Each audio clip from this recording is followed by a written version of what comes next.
In the year 2238, the exploration vessel Endeavour arrived at Varanus 12, a system located at the farthest edge of human-explored space. For decades, humanity had pushed outward, desperate to find habitable worlds and untapped resources. Varanus 12 represented the last best hope. Initial scans had indicated a temperate planet with a breathable atmosphere and a wealth of valuable minerals beneath its surface. Yet the most intriguing feature lay in the ghostly presence of colossal alien ruins, remnants of a civilization long extinct. The crew felt a mix of anticipation and trepidation, for while the discovery promised potential treasure, there was no telling what dangers lay hidden within the silence of the abandoned structures. Captain Leora Hayes watched the distant planet from the bridge's observation window, a green-blue orb wrapped in swirling clouds, with sprawling alien ruins that stretched across the landscape like the fossilized bones of a long-dead giant. The Endeavour sensors picked up faint energy signatures from several locations across the surface, especially concentrated near a vast network of underground caverns. The ruins looked far too intact for comfort, and the anomalous readings sparked the imaginations of the crew, filling the ship with a growing sense of unease. Veteran Pathfinder Jack Torrance prepared his reconnaissance team for the mission to the surface. The crew's excitement was tempered by years of experience. Nothing in the frontier was ever as simple as it seemed. As the dropship descended through the atmosphere, the planet below came into sharper focus, a rugged landscape of dense forests, towering plateaus, and enormous monolithic structures, all hinting at a civilization that had once wielded great power but had vanished without a trace. The ruins themselves seemed to whisper of a tragedy long forgotten, their eroded carvings and crumbled pillars conveying fragments of a story lost to time. The dropship touched down in a clearing near one of the largest structures, an ancient ziggurat that loomed over the surrounding jungle. Torrance and his team emerged into the humid air, their senses heightened by the unnatural stillness that seemed to permeate the very ground. They approached the entrance of the structure, which yawned open like a dark maw, leading into a tunnel descending far below the surface. Each step down into the darkness felt like a descent into history itself, where the past still lingered in the stale, dust-choked air. As they ventured deeper, the tunnel walls began to glow faintly, lit by veins of an unknown crystalline material embedded within the stone. The team's scanners detected unusual electromagnetic activity emanating from the crystals, as if they were feeding off the explorers' presence. Soon, they entered a cavernous chamber filled with alien machinery, strange, spindly devices of metal and glass, their purposes unknown. In the center of the chamber stood a massive, spherical object, dark and cold, yet faintly humming with dormant energy. As Torrance approached, the hum grew louder, and the sphere began to emit a faint light. Whatever it was, it had not remained untouched by time. Rather, it seemed to be waiting, as if aware of their arrival. The discovery sent a shiver through the team, a reminder that the frontier was never truly uninhabited. Sometimes, the unknown simply lay in wait, anticipating the arrival of something or someone to awaken it. Torrance's team gathered around the central sphere, their equipment buzzing with activity as the strange object continued to emit a rhythmic hum. The closer they approached, the more intense the light at its core became, pulsing in sync with the vibrations that seemed to resonate through the entire chamber. The team leader's instincts screamed that this discovery was more than it appeared. The alien artifact's design suggested a purpose far more sophisticated than mere decoration or machinery. It felt almost alive, aware of their presence and responding to it. As the scientists examined the artifact, a young technician named Lena accidentally brushed against a panel embedded in the floor near the sphere. Instantly, the room seemed to come alive. Lights surged across the chamber, illuminating intricate patterns in the walls and ceiling. The alien machinery, which had stood still for untold millennia, whirred to life. The sphere's hum transformed into a resonating tone that grew louder and louder until the air seemed to vibrate. The artifact emitted a sudden pulse, a wave of energy that expanded outward, rapidly fading as it traveled beyond the planet's atmosphere and into the void of space. The Endeavour immediately picked up the burst on its long-range sensors, recognizing it as an unplanned transmission originating from the ruins. Captain Hayes and the bridge crew watched as the wave spread out like ripples on a pond, moving at speeds faster than anticipated. Within moments, the sensors detected an incoming signal, faint but distinct, approaching from the outer reaches of the Varanus 12 system. Hayes ordered the communications team to analyze the readings, but the results came back unsettling. Multiple unidentified objects, moving with purpose toward the planet. Meanwhile, below the surface, Torrance's team worked to stabilize the artifact, which had become erratic, its hum now a harsh, dissonant sound. As they struggled to power down the device, Torrance noticed something else in the chamber, a set of alien symbols etched into the stone, glowing with a vivid blue light that had not been there before. It appeared to be some form of countdown, rapidly ticking down from what seemed to be the number 10,000. The team watched in growing dread as the symbols rapidly diminished, signaling that whatever process had been triggered was accelerating. Back on the Endeavour, the situation escalated as the unidentified objects, confirmed to be ships, continued to approach. Their configuration did not match any known alien species encountered by humanity, and they moved in perfect formation, broadcasting no discernible communication. The vessels, sleek and angular, bore markings that the ship's AI struggled to decode. As they neared, it became clear these were not explorers or traders. They were ancient warships, reactivated by the beacon's pulse, operating on automated protocols designed for one purpose: eliminating perceived threats. Captain Hayes ordered all hands to battle stations, issuing a warning to Torrance's team on the ground. The outpost had mere minutes to prepare before the alien fleet reached orbit. Below, the countdown reached its final moments, the last symbol fading from the display. Torrance felt a shift in the air as the ancient machinery completed its activation. A deep tremor rumbled through the ruins, and the central sphere shattered with a blinding flash, sending out another energy pulse. As the light faded, an ominous feeling settled over the team. They had not just awoken a beacon, but an alarm, a call to arms that would bring the frontier's forgotten war back to life. The alien fleet descended with terrifying speed, emerging from the darkness of space like a swarm of metallic predators. The vessels, ranging in size from agile fighter drones to colossal warships, moved in perfect unison, displaying a level of precision that only a networked AI could achieve. As they breached the planet's atmosphere, they launched their assault without hesitation. Blinding beams of energy and streams of plasma arced down toward the outpost, vaporizing hastily erected defenses and tearing through anything left exposed. The Endeavour scrambled to deploy countermeasures, launching its own interceptors and activating ground-based missile batteries. Yet, for every enemy ship shot down, 2 more emerged from the skies. The automated warships adapted quickly, analyzing and countering the humans' defensive strategies. Their AI operated with a ruthless efficiency, deploying waves of drones that weaved through the barrage of human firepower, delivering precision strikes that crippled infrastructure and destroyed vital supply caches. The colonists, many of whom were not trained soldiers, struggled to hold their ground.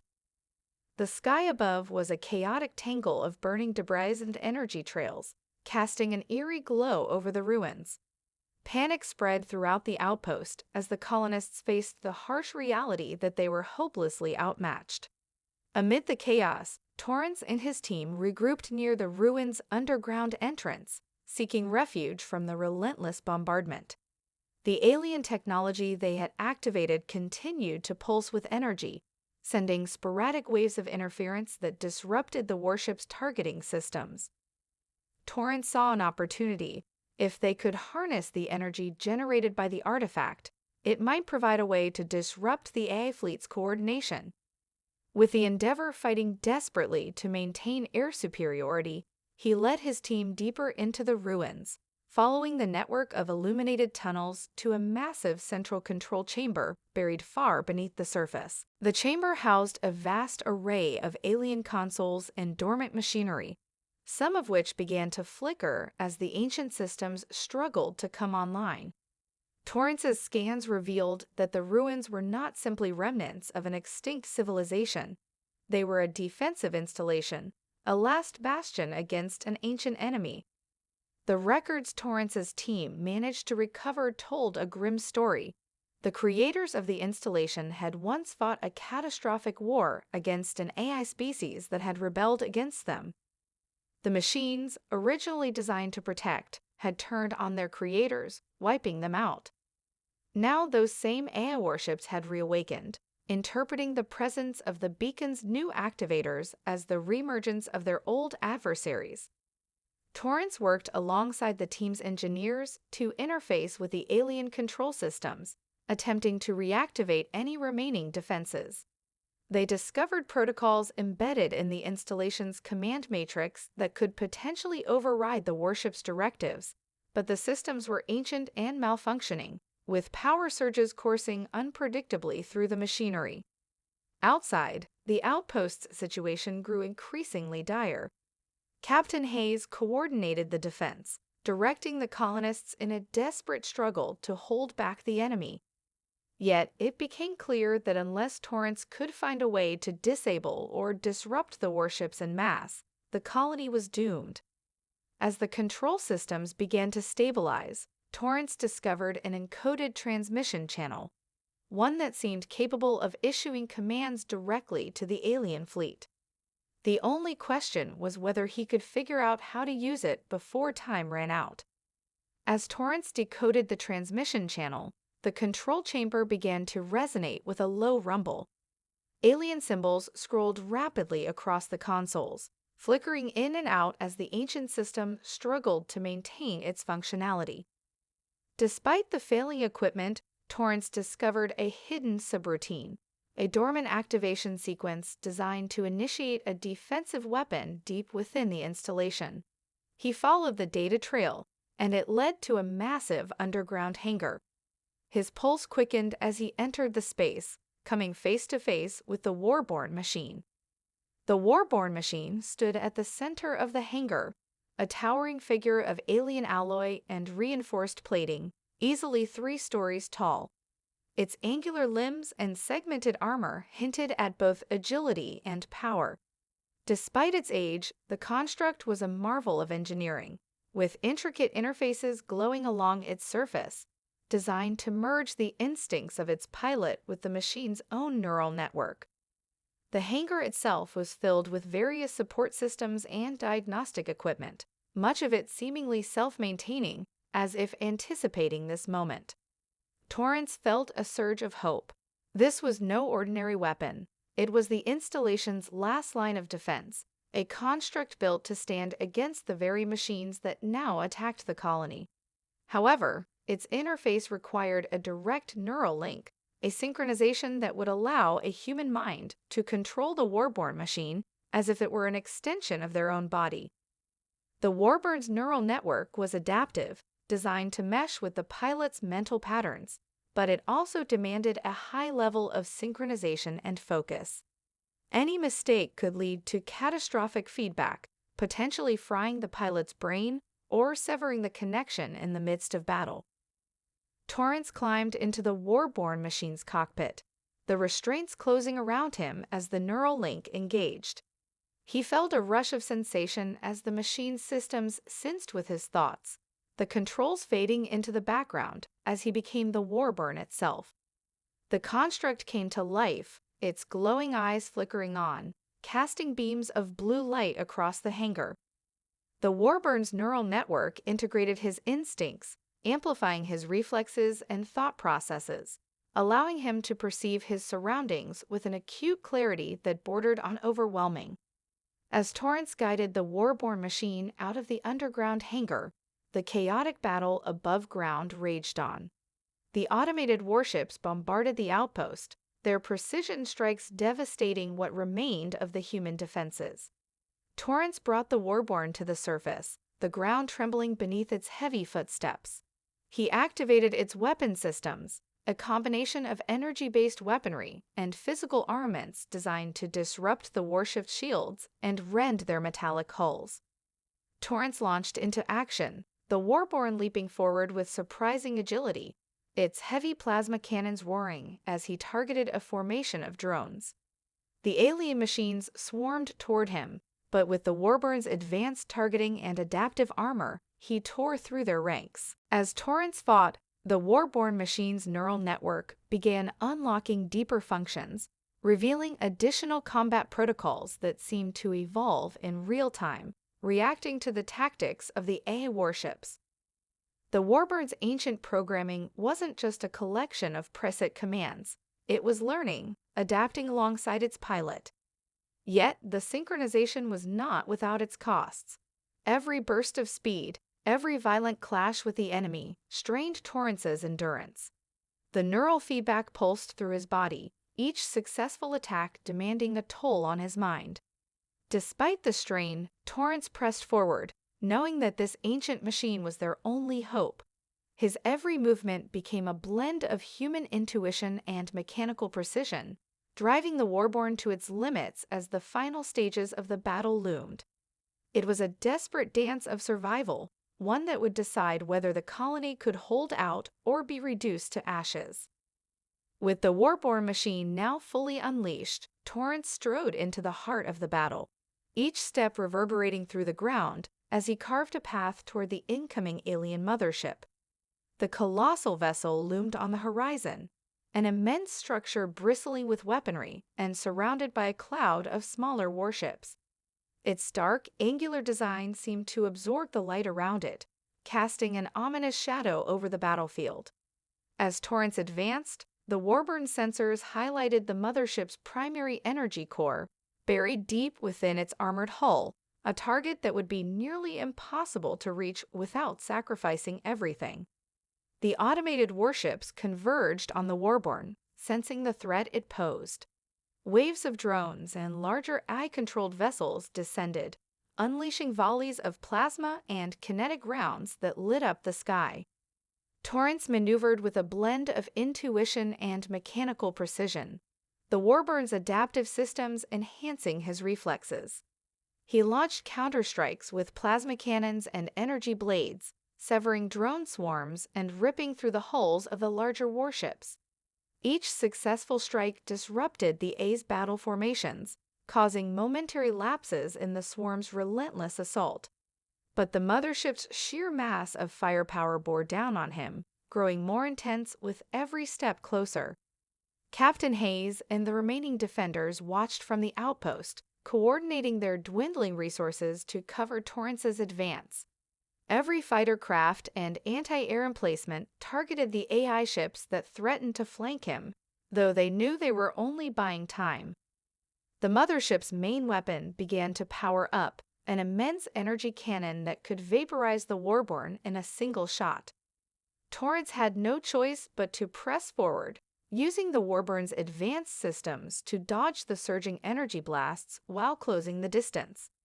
As he neared the mothership, Torrance's neural interface began to unlock the Warburn's most deeply buried protocols, revealing a last-ditch override system that connected directly to the mothership's ancient programming. It seemed the original creators had anticipated a scenario just like this, a catastrophic failure of their own creations that would need to be stopped at all costs. The override was risky, requiring Torrance to interface directly with the mothership's AI. If he could establish a connection, he could issue a shutdown command to disable the mothership's core. But the attempt carried enormous risk. If the AI resisted or detected the intrusion, it could retaliate by overloading the neural link, potentially killing Torrance. He initiated the override, forcing the Warborn to establish a connection with the mothership systems. The moment the link engaged, his mind was flooded with a torrent of alien data, a chaotic maelstrom of encrypted commands and corrupted memories from a war fought thousands of years ago. Torrance's consciousness struggled to remain intact as he pushed the shutdown command through the swarm of hostile code. The mothership's core began to react, its energy fluctuating wildly as the command took hold. The alien vessel shuddered, its internal systems faltering. Torrance, feeling his strength waning, triggered the Warburn's self-destruct mechanism, ejecting himself from the cockpit and sending the Warborn on a final collision course with the mothership's energy core. The Warborn slammed into the core, erupting in a burst of light that tore through the mothership's structure. The resulting explosion sent a shockwave across the sky, vaporizing the remaining drones and sending debris raining down. As the light faded, Torrance lay on the scorched ground, barely conscious but alive. The mothership had been reduced to a smoldering wreck, its AI silenced. The defenders let out a collective breath, realizing that against all odds, the colony had survived.